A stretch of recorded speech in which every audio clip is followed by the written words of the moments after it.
Commanders hire Dan Quinn to match with their new general manager, Adam Peters, to lead this franchise into the future. The way that we live is not for everybody, okay?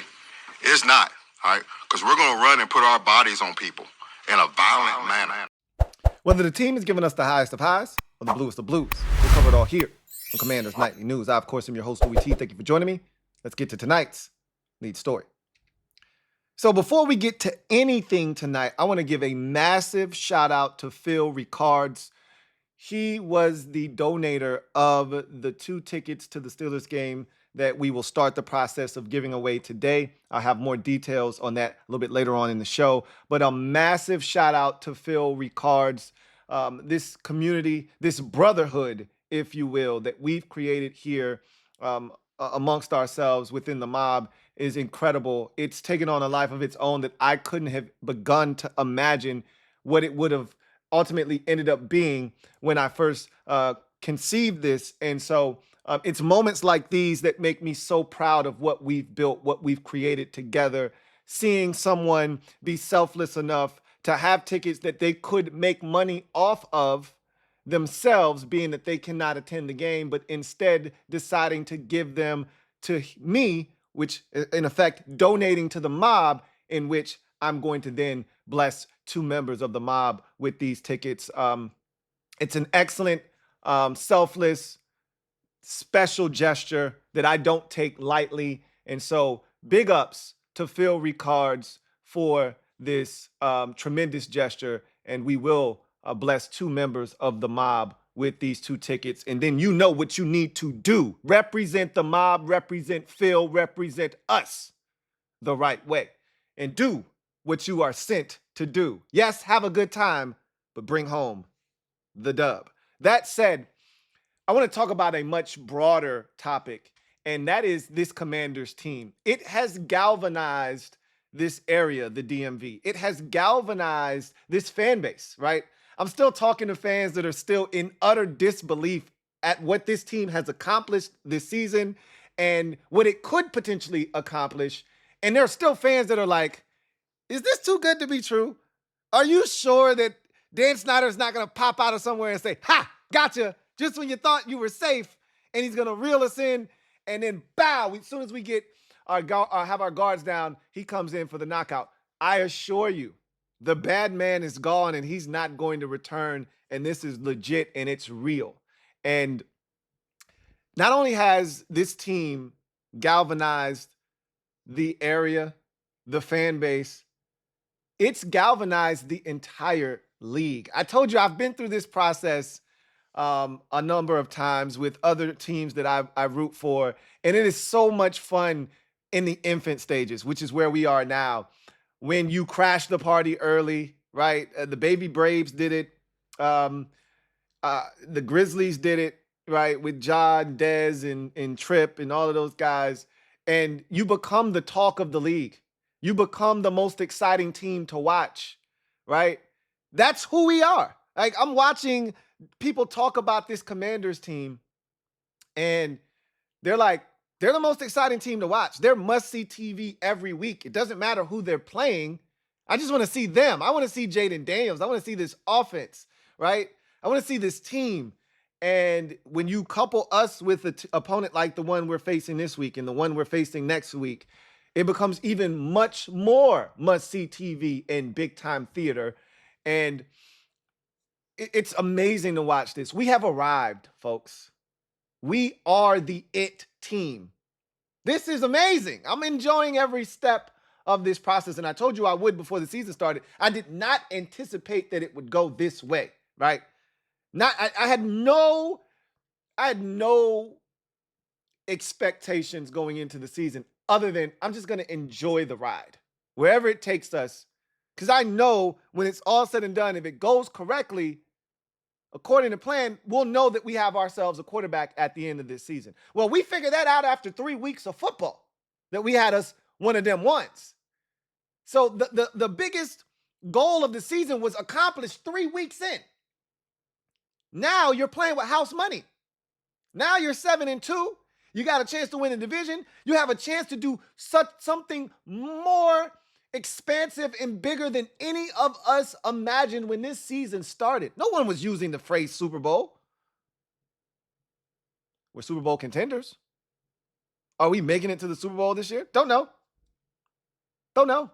But the fact that we're even in that conversation. What? And I'll take it a step further. I've talked about it feels different because it is different. Here's another example of that. Mark Ein was on the a program with J.P. Finley. He was on the radio program, I believe.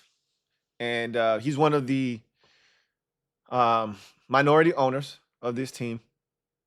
And we've got a great group of owners running the show, headed up by Josh Harris, obviously.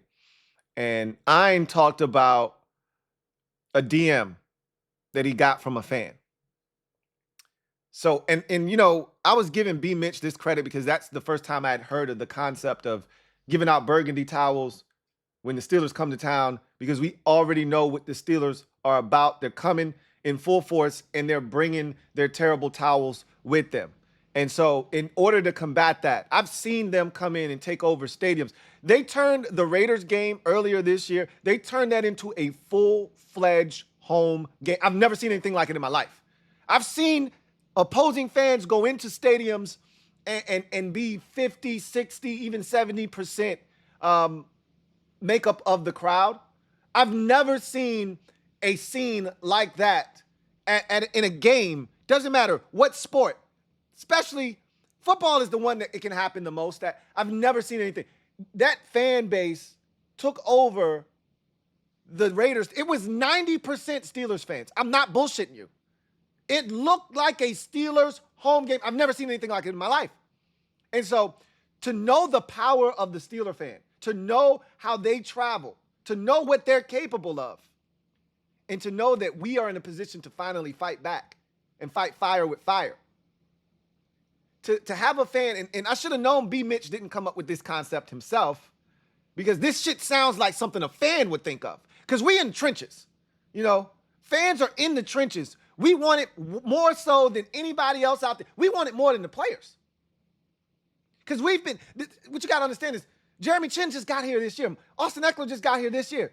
Bobby Wagner just got here this year. Frankie Louisville just got here. They don't know what it's been like. They can't even begin to imagine. Dan Quinn just got here. And even though he knows what it used to be like, he doesn't know what it's been like. Nobody wants it more than us.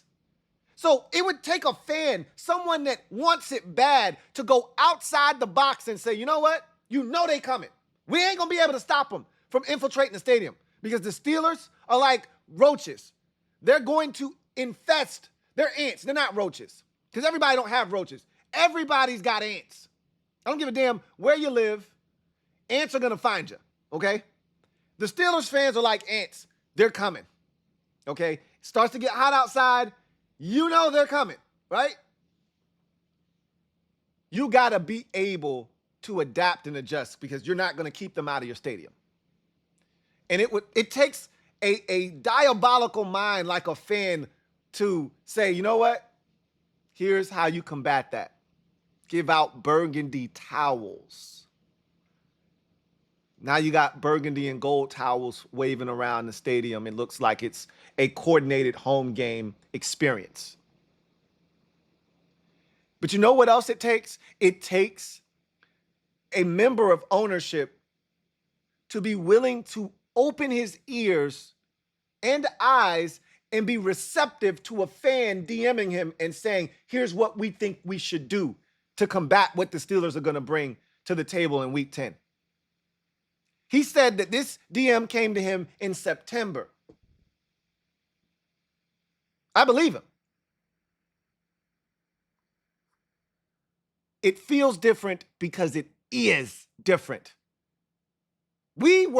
Our voices were unheard for 30 years. Nobody cared what the fan thought, what we wanted.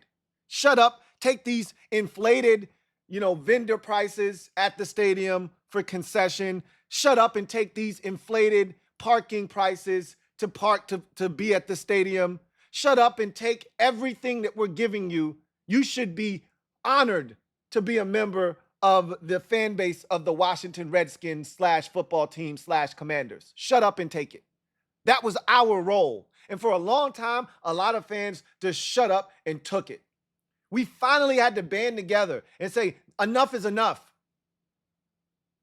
That was our voice. Our voice was being able to stand up and say, we're not buying any more merch. We're not coming to any more of your damn games. We're not going to fund this dumpster fire that you're putting out here as a product and expecting us to support.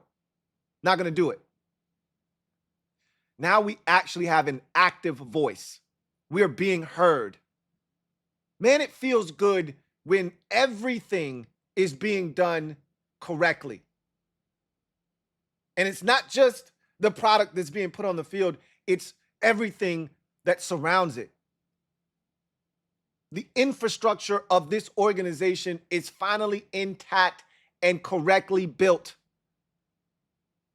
to where the fans even have a voice now. Damn, this feels good. And that makes this Sunday that much more enjoyable. Big game in November. When's the last time we had a big game like this?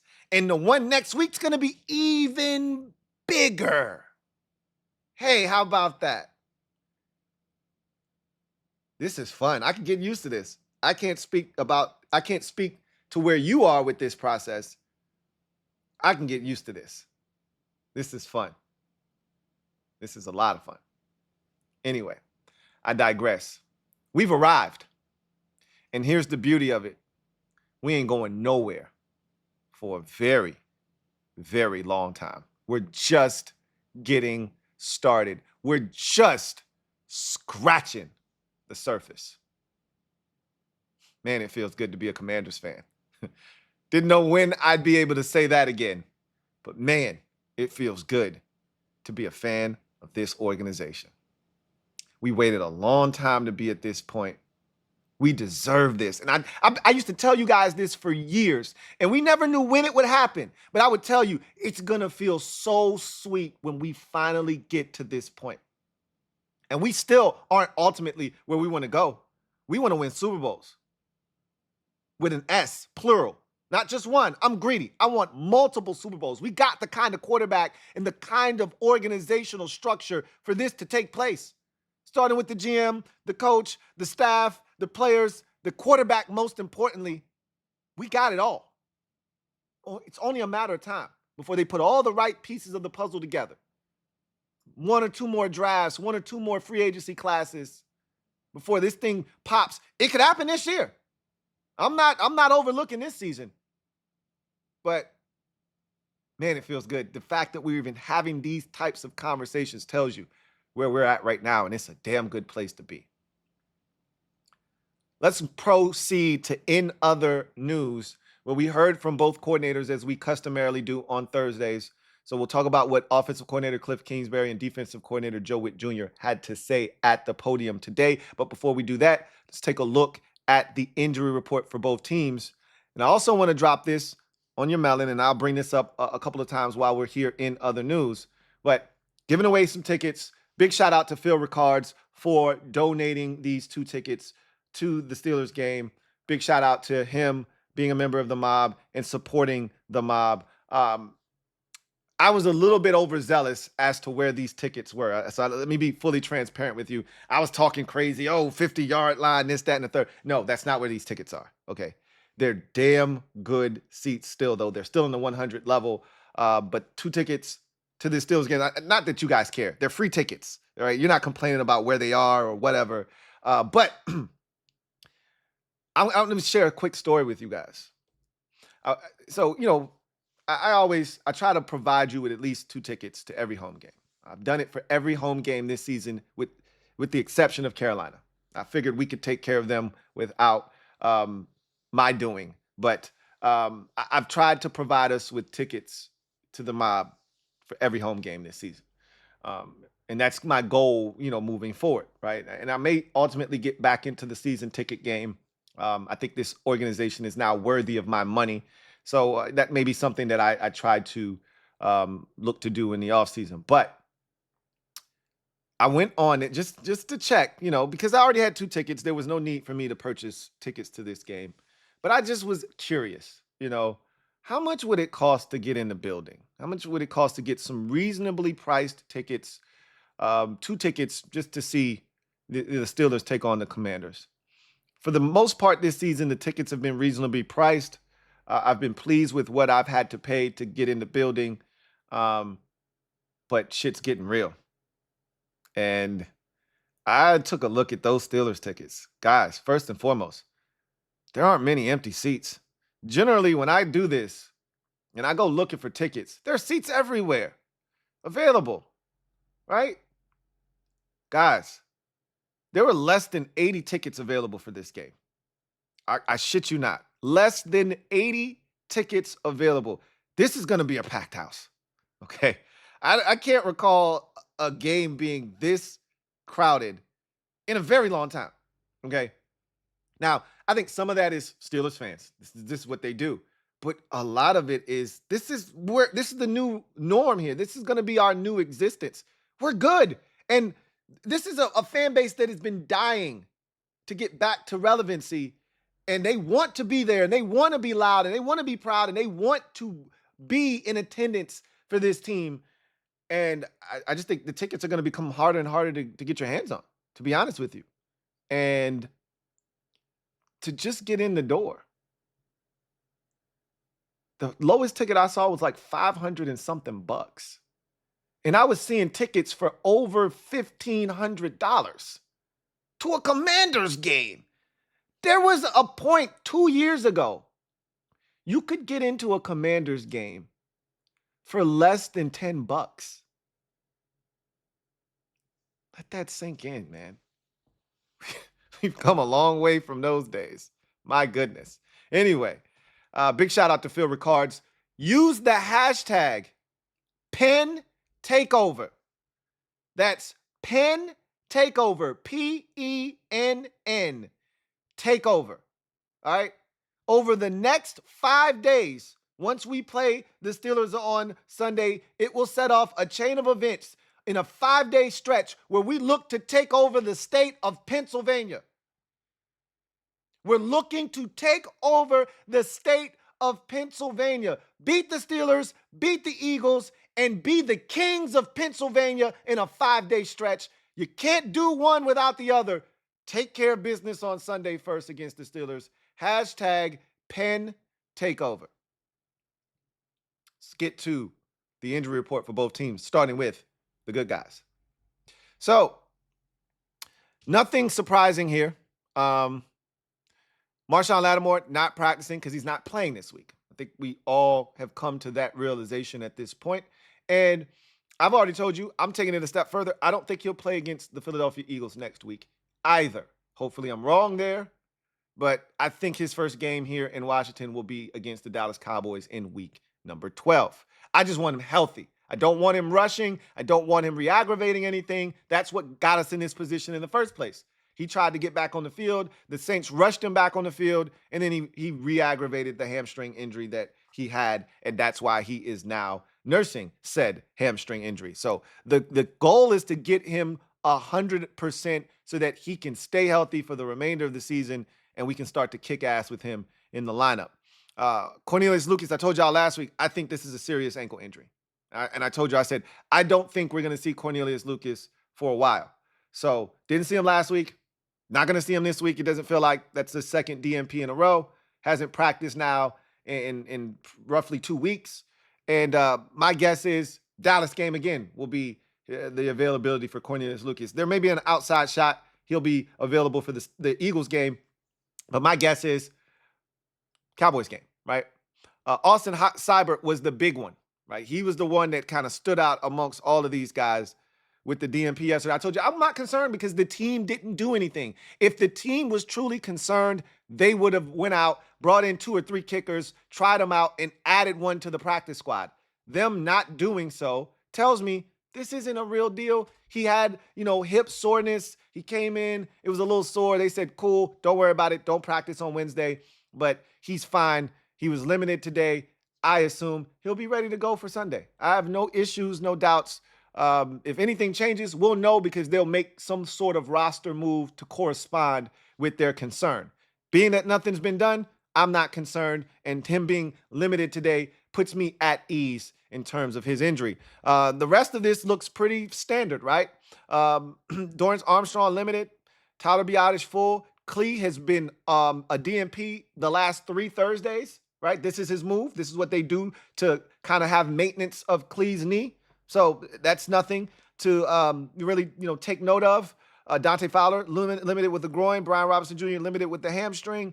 That's something to keep a watchful eye on. I don't think we're out of the woods with him quite yet, but right now, my guess is he's playing this week against the Steelers.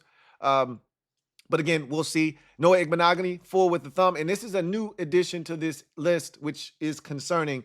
Tight end Colson Yankoff with a hamstring. Anytime you see a guy pop up on the injury report, after Wednesday, you start to get a little concerned. So we'll keep a watchful eye. He's been really good on special teams for us this season. We go from the good guys to the ops.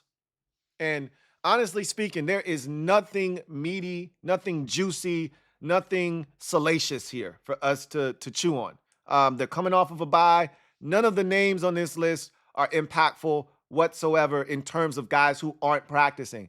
Anybody that's limited or full participants, they're going to play on Sunday. But Michael Pruitt, Cam Hayward is not practicing, which would have been a notable DNP, but it's vet rest, right? So he's perfectly fine. They're just having maintenance with him. Isaac Suomalo, who's also a starter on that offensive line. Vet rest. Again, that was Wednesday. He's a full participant today. So Terrell Edmonds, illness, that could be impactful if he can't go. But outside of that, this is a list full of guys who are going to play on Sunday. And there are no names really that move the needle that you should feel like, hey, we got to keep an eye on him. If he doesn't play, that's a great sign for us. There's nothing here, man. When you get teams coming off of a bye, like we were fortunate, the Bears were down 2 key defenders in the secondary. Coming off of a bye, that's rare. Generally, when you come off a bye, it looks like this. Steelers have really nothing here that moves the needle, right? Most of their guys are ready to go, and they're going to be healthy, and they're going to be ready to play against the Commanders, and we got to bring our A game, or we'll get beat. Simple as that. So, let's get to what was said at the podium today. We'll start with Kliff Kingsbury. He talked about Marshawn Lattimore, as everybody's talking about Marshawn Lattimore. So he talked about playing against him. He said, I coached against him in 2019. My first year in the league when I was with Arizona.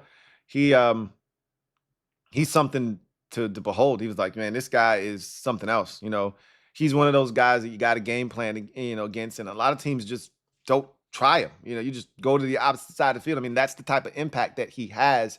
And he's like, when I heard that we were acquiring him, I was like, man, that's a big get for us. And so Kliff, was extremely elated to have a guy like that on our team. And it's twofold because we play the Saints later on in the season. We would have had to deal with him. Now we don't have to deal with him. Had he been healthy by the time we got to that contest against the Saints in week 15, we would have had to deal with him. Now we don't. He's on our team. So, Kliff was excited about that. He also talked about the challenges that the Steelers pose.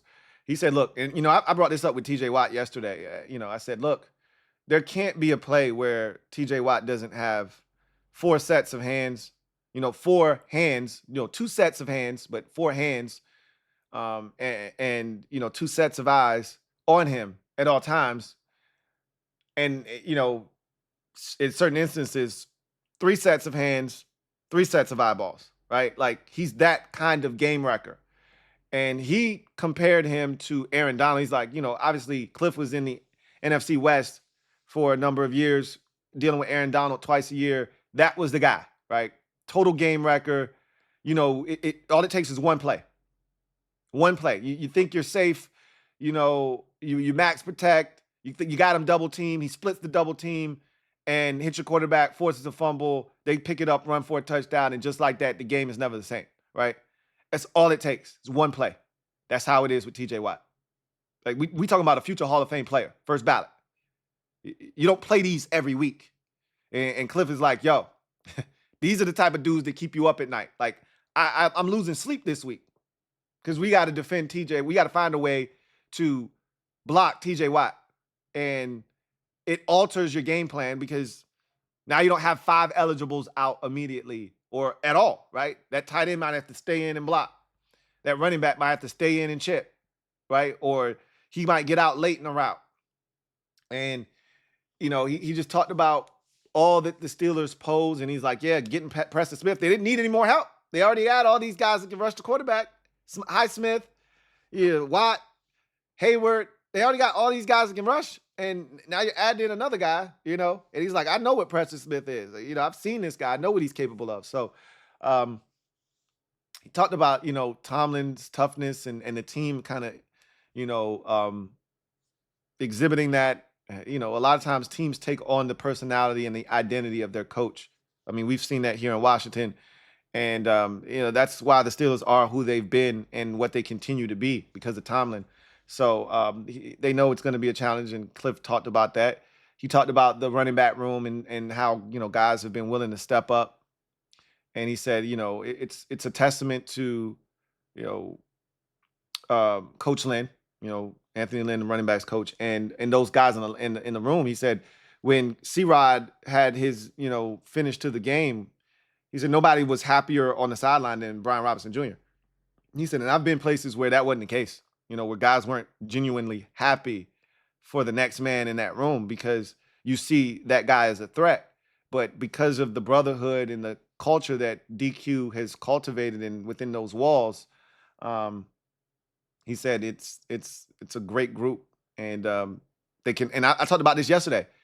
All 3 of those guys, or 4 of those guys now, with C-Rod being entered into the mix, they can all jump in the game. If you're a member of the mob, I talked about this specifically. Like, all of those dudes can jump in the game and pass protect, catch it out of the backfield, and run the football. Like, you don't have to specialize somebody's role.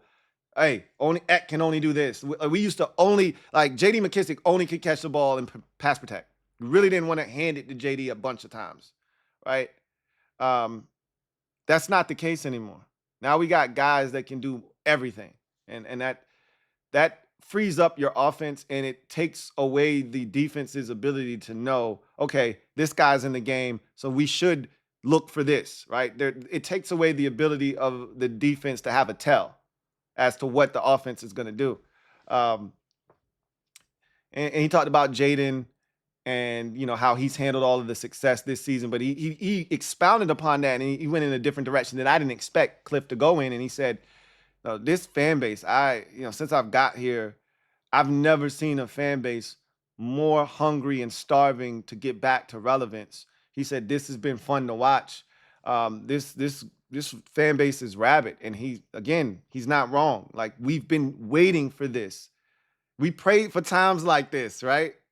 And he said, it makes them in the building want to work harder because of fans like us who want it so bad, right? So it's good to know that we're having an impact. And then he also talked about the strain that having a Thursday night game puts on, the staff. But he's like, it's a part of the job. You got to prepare for the Steelers, and then quick turnaround. And he's like, there's only so much you can get done in a 3-day window, essentially from Sunday to Thursday, because you're not practicing on Thursday, right? At that point, whatever it is, right? Got to go and get it done. So he's like, it's not, but there's only so many things you can get done in that short window. But he said, I've had games where we were super successful, and you're like, shit, we should just do that every week. And then, you got games where you're like, what the hell was that? And you just don't really know. You just hope your team plays well, he pretty much said on Thursday night. So we'll see what happens with this team in that situation next Thursday against the Philadelphia Eagles. But Joe Whitt Jr., on the other hand, he obviously started his press conference. He talked about the Giants game, and he said, look, we're going to take this check out of the playbook, right? Because obviously we can't handle this check. He said we gave up the same touchdown against the same look on the same seam ball when we made the same check against Baltimore. You all remember the play where Percy Butler is guarding nobody, and he's over to the party late. And if he'd have just said, you know what? Hey, nobody's in my zone. I see Mark Andrews coming up the seam. I'm going to just match him right now. That play doesn't happen. And then, obviously, we split the safeties. seam opens up, parts like the Red Sea. Johnson goes up the seam for the Giants on that last touchdown, catches it. Theo Johnson gets in the end zone. He's like, that play's done. We're not doing that shit anymore. Okay. So he was clearly perturbed by the fact that we haven't been able to handle that particular check in those situations, and we've given up touchdowns now twice to the tight end up the seam. So he's like, we're not doing that no more. He said, in terms of the Giants game, felt like, they were physical, they were aggressive, they played violent, they run, they hit. He singled out Jeremy Chin as a guy that really stood out in that game. Obviously, we all saw that with our own eyes, and we knew what kind of impact that he had. But he also, talked about, our ability to, limit what the Giants did. He said the issue is, we didn't keep them out of the end zone. We gave up some plays here and there, but we made them work for everything that they got, and we probably gave up 1 or 2 touchdowns that we didn't have any business giving up. But, that said, he's like, I felt like we had a really solid performance, and we got to build upon that. Then he went to Marshon Lattimore, obviously, talk of the town, big move. So he talked about his impact, and you could tell Whitt is loving the addition. He said, look, man, I love this kid coming out of Ohio State. He said we were at the time in Green Bay when he came out, and he's like, all they do is press. All they did was press in Green Bay. He said, all we did was come up, press, and delete the airspace, right? Come up in your face, delete the airspace, and be aggressive. And so he fit our DNA profile. So he was a guy that I really, really loved coming out of Ohio State. And, I've watched his career, and he's a dog, right? He's a guy that, he's going to challenge you. And if you beat him, he's coming right back to the scene of the crime, and he's going to challenge you again. And he's not going to back down. And that's what you got to be in this league. You can't shy away from competition. You're going to get beat. Corners get beat in this league. But guess what? The best corners, selective memory. Wipe it from the memory bank. All right, do that shit again. I bet you won't do that shit again. And you got to keep coming back. And the best ones come back, and they usually fare better the second, third, and fourth time around. So he's like, yo, this dude's a dog competitor, and can't wait to get him on the field. He said, don't ask me when we get him on the field because I don't know. But he does, change what we can do schematically. This was my favorite quote of the presser because a lot of people act as if we can't stop the pass or something. And Joe Whitt Jr. defended his guys. He was like, wait, first of all, because, Ben Standard asked a question that kind of alluded to, well, yeah, you guys suck at stopping the pass. This guy's going to come in and help. What does he bring to the table to help the pass rush? And Joe Whitt's like, whoa, hold on a minute. We're 5th in pass defense. This is what people are failing to realize. We 5th in pass defense, yards given up per game, right? Like, let's not act like Benjamin St. Juste, because a lot of y'all, you would think Benjamin St. Juste is the worst corner in football, according to some of y'all, right? He said, let's not act like Benjamin St. Juste, Noah Igbenogany, and Mike Sainristil ain't out here playing good football. You don't get to the 5th passing defense. If they were as trash, or if Juice was as trash as a lot of you say he is, I don't give a shit who the quarterbacks are. I don't care who you're playing against. You ain't top 5 in the league in pass defense. It ain't like we got a stud pass rusher. It ain't like we getting the quarterbacks right off. He's like, Joe Whitt's like, it ain't like we, and not to say that we not winning our fair share of one-on-one matchups, but he's like, some of these are coverage sacks because the defensive backs are doing their job and they got to hold on to the ball, and our guys are able to have that extra second or two to get to the quarterback. Let's not act like Juice and Frozone and the general ain't out here playing ball. We are so excited to add Marshon Lattimore to the mix, but don't get it twisted. These guys are playing competent ball. I'm like, preach, Joe. I've been trying to tell them the same thing. Like, this is why I'm like, hey, you really don't need to take Noah and Mikey and move them if you don't want to. I think they are going to ultimately do that when the time comes. This was another great answer by Joe. They asked him about Marshon Lattimore when he's healthy. What are you going to do? Are you kicking Mikey inside? Are you going to leave Mikey there? Are you going to leave Noah there? Are you going to take Benjamin off the field? Like, what you going to do? And he's like, you know what? He said, as soon as we made the move, I thought about that. That was the first thing I thought about. And you know what he said? You know what the conclusion I came to was, I don't really need to worry about that right now. He ain't ready to go yet. So we don't got to cross that bridge right now. So why even obsess over that? He's like, by the time he's ready, somebody could get injured. Somebody could be playing really well. and it could change the way you feel. So why even worry about that right now? You know, Noah Igbinoghene could have 2 pick sixes over the next 2 weeks. And by the time you get to the Dallas game when Marshawn Lattimore is ready, I ain't taking Noah Igbinoghene off the field at that point. Right? So he's like, ain't no reason to really address that right now. When the time comes, we'll make the decision. Perfect answer, right? So, Joe Whitt Jr., he's locked in, man. I love me some Joe Whitt Jr., man. He is so locked in. He talked about Johnny Newton and his, progression. He talked about Jeremy Chin and how comfortable he's gotten. And you could tell, he said Jeremy is a quiet dude. You could tell by his press conferences. He's a very reserved guy. He's very quiet. He's super smart. And he said now he's getting comfortable to the point where he's not only being able to communicate to others what they need to be doing, he's also seeing it fast enough and being able to go and make plays for himself.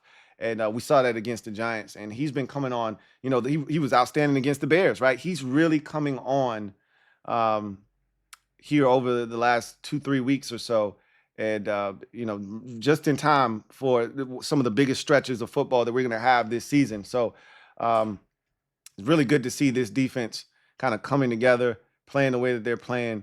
And I'm really excited for what they can be. And Joe Whitt Jr. is clearly excited about what Marshawn Lattimore can bring to the table. But, like I told y'all, I look at it as a Christmas gift that requires batteries. Parents didn't buy you batteries. Now you just got to wait.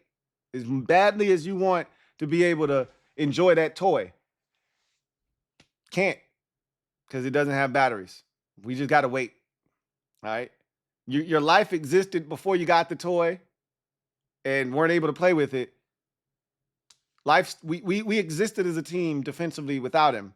Let's not act like we can't breathe all of a sudden. We can't play defense without him, because just 3 days ago, we didn't know we were going to have him. And this is what our defense was going to be. So now that we got him, let's not act like we can't play defense without him. When he comes and when he's healthy and available, we'll cross that bridge. We'll see what kind of, improvements happens to this defense then. Whitt talked about the run defense quickly against the Giants. And, he said, I literally told you what he was going to say, because he's explained this earlier in the season. And if you know ball, if you watch what they've done and you see, you weren't giving up the deep ball. He talked about Malik Neighbors and he said, look, Neighbors had like 9 catches, but it was only for like 59 yards or whatever. Like, we weren't looking to give up the big ball. And so he said a lot of the big runs that have happened on us are with pullers and guys getting outside. And he's not wrong, right? I always told y'all, I worry about our perimeters more than I do the interior of teams running on us. You're going to give up 5-yard runs. You're going to give up 6-yard runs. You're going to give up, 4-yard runs inside. That's fine. I'm more concerned about the explosives, the 25-yard run, the 61-yard run we gave up to DeAndre Swift. That's the shit that bothers me, that keeps me as a fan up at night. Those happen on the perimeter for us. And he said we got to do a better job of, just like when we play screens, setting the edge, rallying to the ball, forcing things back inside, spilling runs back inside.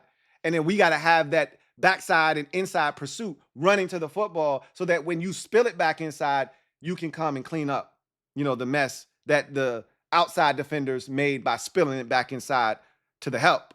So he's like, obviously getting a guy like, Lattimore will help with being able to put an extra defender in the box. But, you got to pick your spots. You got to pick your spots. We were much better, obviously, stopping the run in the second half of that game against the Giants. And I told you guys we would be. And we were. So that was Joe Whitt Jr. in a nutshell. Let's go behind enemy lines and talk about this game with the Pittsburgh Steelers. The Commanders are 3-point favorites in this game. So, again, it's really a toss-up. Normally, with Vegas, if you're a 3-point favorite at home, if the Steelers were at home, they would probably be the 3-point favorite. Usually in the NFL, being at home is worth 3 points. So us being at home is probably why we got the edge. But how many times have we been at home and Vegas said, nah, we don't think y'all the better squad, right? So you can see things are changing. This is a good Steelers team, but they're beatable, and we can beat them. And I expect to beat them, right? So let's talk about how those things could come to pass on Sunday and what will need to be done in order to get the win over the Pittsburgh Steelers. I want to start out with just some, general facts about this series with the Steelers. This is the first time we will host the Steelers at home since week 10. This is the first time we will host them at home since 2016, week 1. The twerk game, aka Freaknik, aka the reason why they are at the top of the pile in terms of revenge, right? So the last time they were here, they embarrassed us.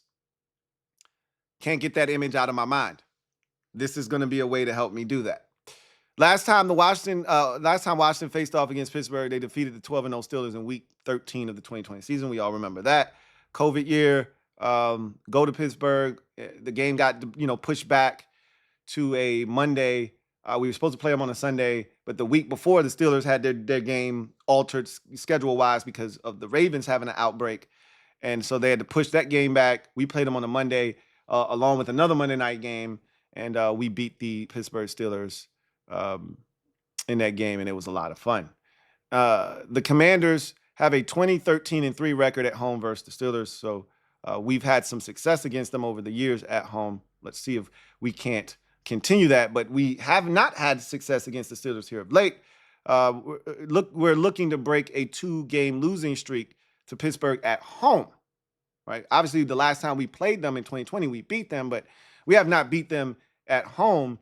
Probably got to go back a ways because, as I mentioned, they beat us in 2016 at home, and they beat us in 2008 at home. So you probably got to go all the way back to like 2000, the last time we probably beat the Steelers at home.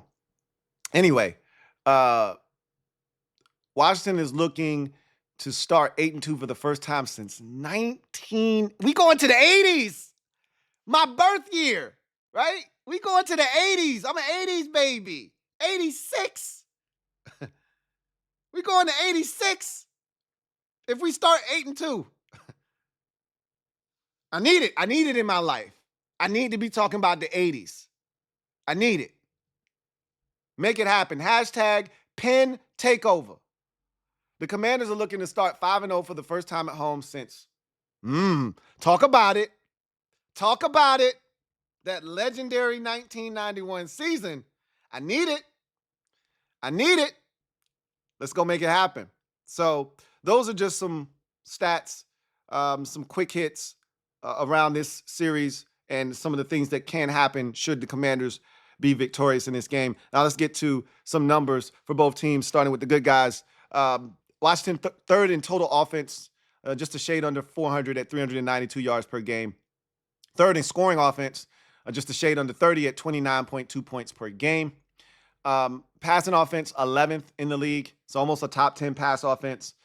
We have never been top 10 this season, but we continue to move up the charts. And so now we're approaching the top 10 in passing offense, 228 yards per game. Sacks allowed, tied for 11th, so we're approaching top 10 in the least amount of sacks allowed. A lot of credit goes to the offensive line and Jaden Daniels and those running backs as well, and the tight ends too. This has been a collaborative effort, and Kliff Kingsbury as well. 18 sacks allowed on the season. Rush offense, third in the league, so we are now a top 3 rush offense in football at 163.9 yards. So it's 164 yards per game. Third down offense, fourth in the NFL at 45.87. That number took a little bit of a dip and a hit on Sunday.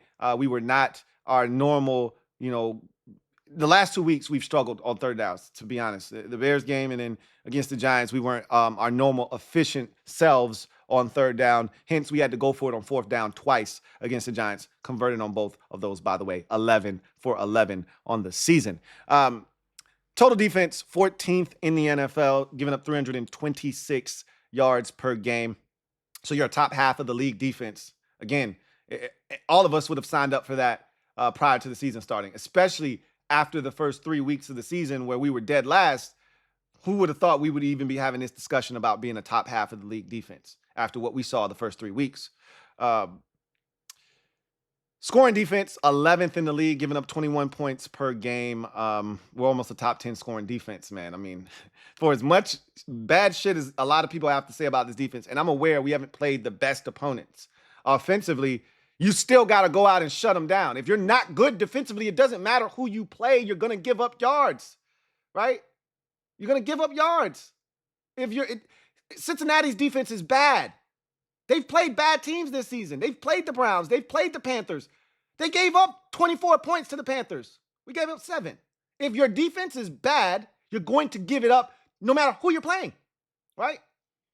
We're not giving it up to just anybody. Pass defense, 5th in the league, 184 yards per game. Again, a lot of y'all want to shit on the secondary, this, that, and the third. 5th in the league. And again, it's not like we got this dynamic pass rush. I'm just saying. And a lot of times, we're ahead in ball games. Teams have to throw the football. This isn't a situation where, your rush defense stinks, so we'll just run the football, or we're trailing in games, so teams have the ability to run the ball, so they're just not throwing it. No, we're leading in the game most of the time. Throwing is usually the flavor of the day for a team trying to beat us. And we're still 5th in the league. Sacks, tied for 9th. So we're top 10 now in sacks. That's been an uphill climb. The first 3 weeks, sacks were hard to come by. We were 31st in the league at one point. Now we're 9th. We're tied for 9th. With 24. And we've been top 10, I think, for the last 3 or 4 weeks now. So looking to stay there. Rush defense, 28th. We're not good on the ground. Obviously, we've been getting gashed all season on the ground for the most part. But that could change, right? With Marshawn Lattimore coming in, could allow you to be a little bit more aggressive in attacking the run. We'll see. But, that's something that we definitely have to clean up. 142.3 yards per game given up on the ground this season. Want to see that number come down dramatically. Third down defense. This has been a struggle all year long. It continues to be a struggle at times. We gave up roughly 45% or so, 44% to the Giants on Sunday. I think they were 5 of 11 on third downs, which that's not good, right? That's above league average. That's above our average on the season at 41.8%, which essentially is 42%. You got to be better on third downs if you want to get off the field. Again, adding a guy like Marshawn Lattimore should help with that third down defensive percentage, but we're going to have to wait to see when he'll be available. Time of possession, 12th overall. We were a lot higher a month ago. Starting with that Ravens game, we saw a seismic shift in our time of possession. The Bears game was, we dominated that game, and then in the fourth quarter, we allowed the Bears to really possess the ball, and that kind of closed the gap there. The Giants crushed us in time of possession in the first half of that game. We evened it out a little bit in the second half, but still, it was, not what we would like it to be. So we're 12th. At one point, we were top 5 in time of possession in the NFL. Then turnover differential, that number continues to climb, albeit slow. Look, slow money beats no money any day. Slow progress beats no progress any day. All right? It's a slow climb, but we were just dead even a month ago, right? I believe we were a month ago before the Ravens game. I think the Browns game, when we had 2 turnovers, we were even, right? Browns game was week 5.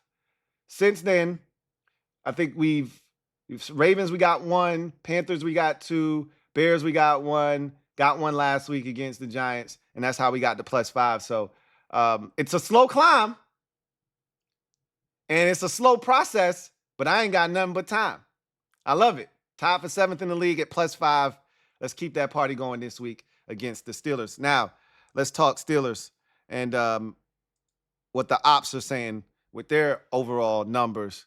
Total offense, 19th in the league. And also keep a lot of this in proper perspective in terms of Justin Fields was the starter for the first 6 games or so of the season.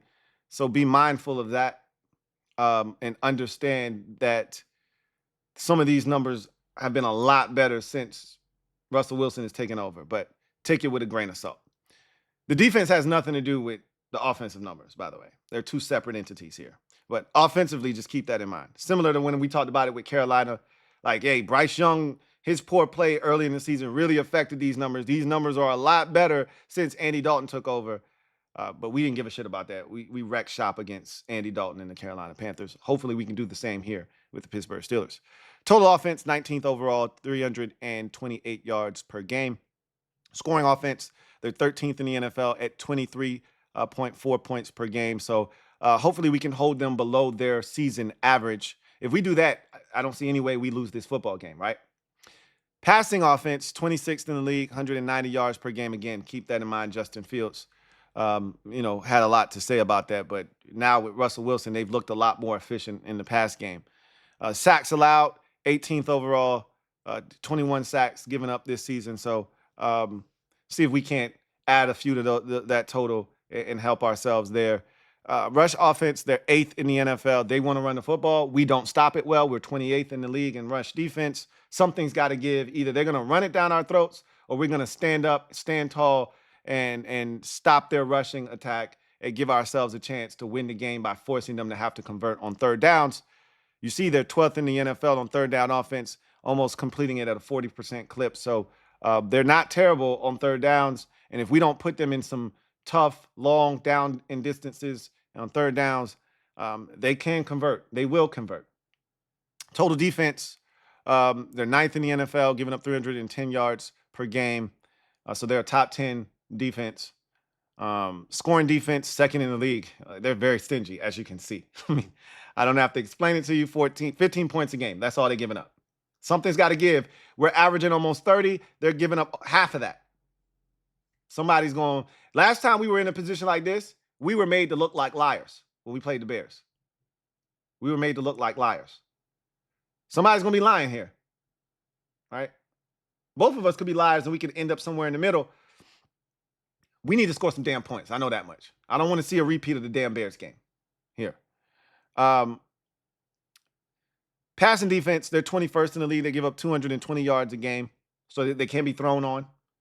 And I think they're cocky enough to give Terry McLaurin one-on-one against Joey Porter Jr. I think they think he can stop Terry. I can't wait to see that. I swear if they do it, they're going to pay. I hope they do it. I think they're cocky enough to do it. I really do. But I also think they respect Terry and what he's capable of.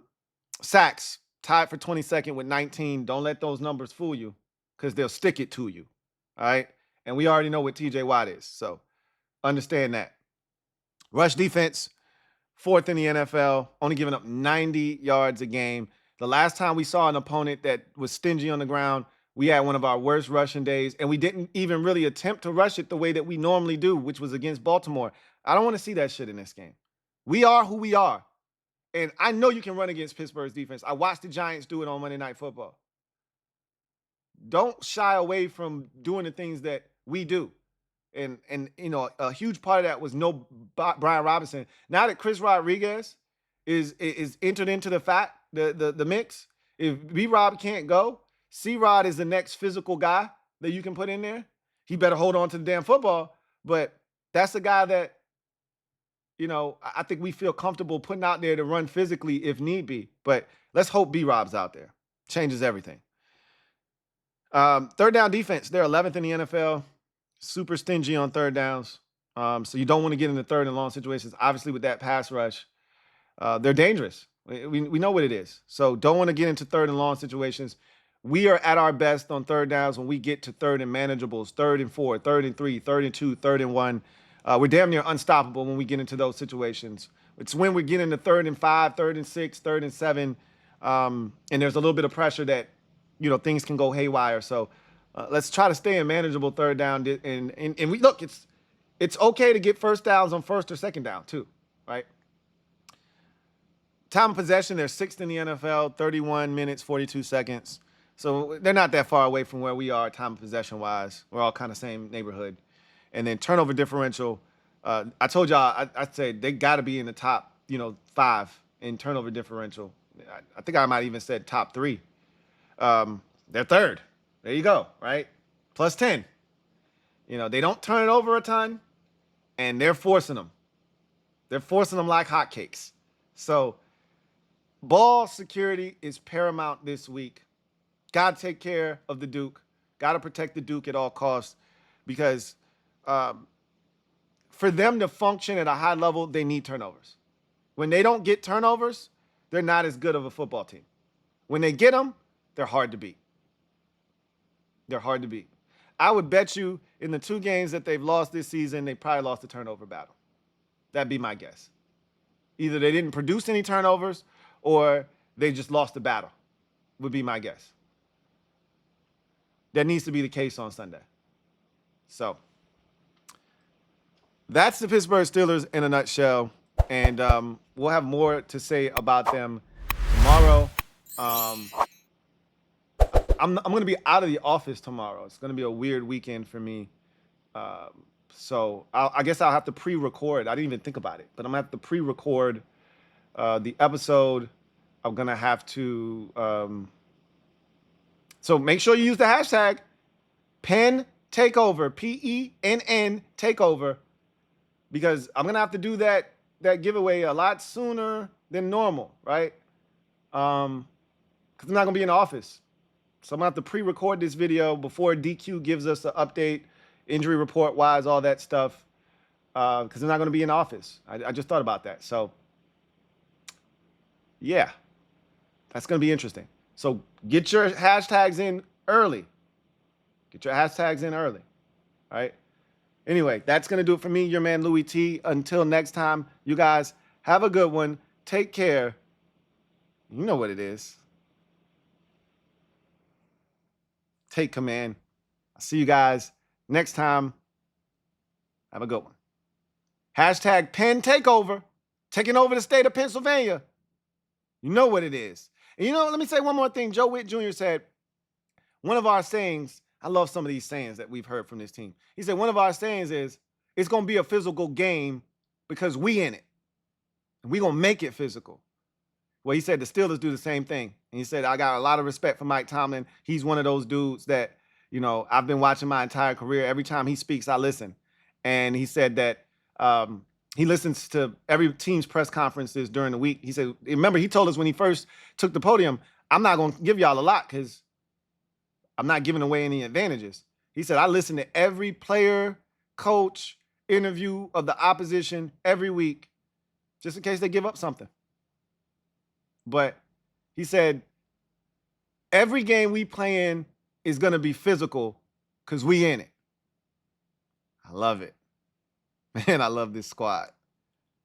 Y'all have a good one. Take care. Here comes the diesel. Here comes the diesel.